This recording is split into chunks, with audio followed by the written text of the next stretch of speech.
Largest mass migration in history എന്നാണ് ഈ നമ്മുടെ വിഭജനത്തെ കാണുക ചരിത്രത്തിൽ. ലാർജസ്റ്റ്, അതായത് ലോക ചരിത്രത്തിൽ തന്നെ ഏറ്റവും വലിയ മാസ് മൈഗ്രേഷനാണ്. 1.5 കോടിയോളം ആളുകൾ ദേശാന്തരം ചെയ്തു. അവിടെ നിന്നുള്ള ആളുകൾ ഇങ്ങോട്ടും വരേണ്ടി വന്നു, ഇവിടെ നിന്നുള്ള ആളുകൾ അങ്ങോട്ടും വരേണ്ടി വന്നു. വീട് വിട്ട് അവരവരുടെ വീട് വിട്ട് കുട്ടികളെയും കൊടുക്കുകയും എടുത്ത ആളുകൾക്ക് അങ്ങോട്ടും ഇങ്ങോട്ടും വിട്ടു. 1.5 കോടിയോളം ആളുകൾക്ക് ഈ 10 ലക്ഷത്തിനും 20 ലക്ഷത്തിനും ഇടയ്ക്ക് ലക്ഷക്കണക്കിന് ആളുകൾ കൊല്ലപ്പെട്ടു. കണക്കില്ല. 10 ലക്ഷത്തിനും 20 ലക്ഷത്തിനിടയിൽ എന്ന് പറയുമ്പോൾ ആ കണക്കിൻ്റെ ഒരു വിശാലത ആലോചിച്ച് നോക്കൂ. അത്ര ആളുകൾ കൊല്ലപ്പെട്ടു. ബലാത്സംഗം, അങ്ങേയറ്റം അതിക്രമം നടന്ന അങ്ങേയറ്റം ഭീതിതമായൊരു സംഗതിയായിരുന്നു ഈ പറയുന്ന ഈ വിഭജനം, ഇന്ത്യ വിഭജനം. അതെല്ലാവർക്കും അറിയാവുന്നതാണ്. പക്ഷേ ഇന്ത്യ വിഭജനത്തിൻ്റെ ഹൊറേഴ്സ് നേരിട്ടറിയാവുന്ന ആദ്യത്തെ പ്രധാനമന്ത്രിയും ഭരണഘടനാ നിർമ്മാതാക്കളും അക്കാലത്തെ രാഷ്ട്രീയക്കാരും, അതിൽ ഹിന്ദുത്വ രാഷ്ട്രീയക്കാരടക്കമുണ്ട്. എന്തുകൊണ്ടാണ് ഇങ്ങനൊരു ദിനം ആചരിക്കാഞ്ഞത്? പോകട്ടെ, 6 വർഷം ഭരിച്ചു ഈ നരേന്ദ്രമോദിയുടെ അതേ പാർട്ടിക്കാരനായുള്ള വാജ്പേയി. എന്തുകൊണ്ടാണ് അദ്ദേഹം ആചരിക്കാതിരുന്നത്?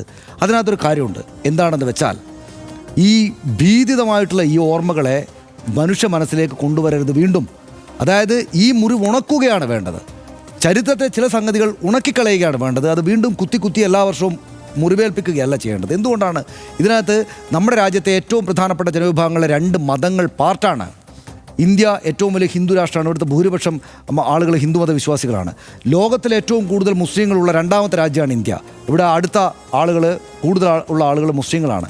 ഹിന്ദു വിശ്വാസവും മുസ്ലിം വിശ്വാസവുമുള്ള മനുഷ്യർ തിങ്ങി വസിക്കുന്ന ഒരു രാജ്യമാണ് ഇവിടെ.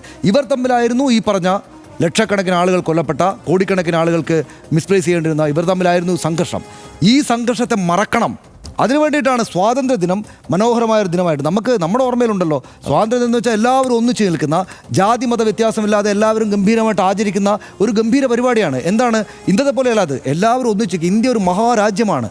ഇന്ത്യൻ, ഭാരതീയൻ എന്ന് വെച്ചാൽ മതജാതി വ്യത്യാസങ്ങളില്ലാതെ നാനാത്വത്തിൽ ഏകത്വം എന്നായിരുന്നു അന്ന് നമ്മൾ പറഞ്ഞുകൊണ്ടിരുന്നത്. അപ്പോൾ ഈ സ്വാതന്ത്ര്യ ദിനം എന്നത് അത്രമേൽ ഗംഭീരമായിട്ടുള്ളൊരു കാര്യമാണ്.